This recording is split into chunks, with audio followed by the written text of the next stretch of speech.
Hi, I'm Lynn McKenzie and I'm with Remax Hallmark Realty. I wanted to talk to you a bit today about the Playter Estates area and a bit about the Jackman Avenue Public School. It kind of all merges into one as people tend to refer to Playter Estates as the entire Jackman School catchment area. So, a bit of history. The Playter family were one of the first settlers to settle just north of the Danforth at 28 Playter Crescent, hence the name Playter Estates.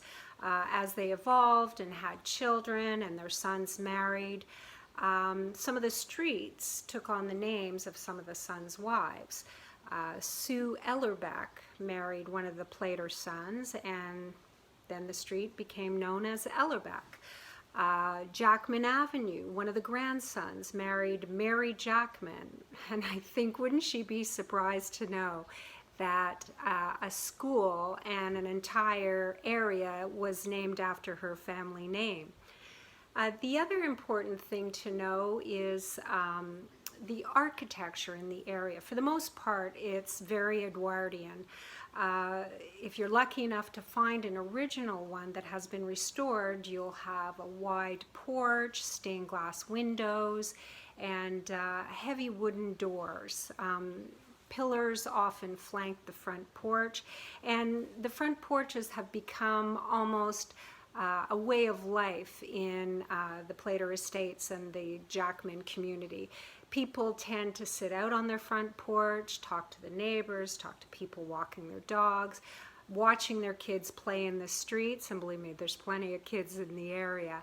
A lot of the semis tend to attract families with young children, obviously, who want to go to the Jackman Avenue Public School, and you'll see them all down the street, playing together and, walking to and from school. My children, all three of them, went to Jackman Avenue Public School, and they're in university now, and they still have the same friends that they had in Jackman Avenue Public School.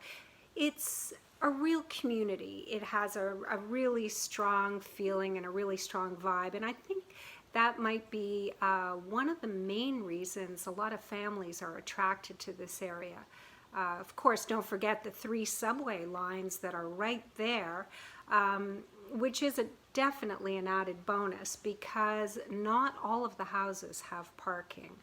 A lot of people have to park on the street, and sometimes you might find you might not even need a car anymore.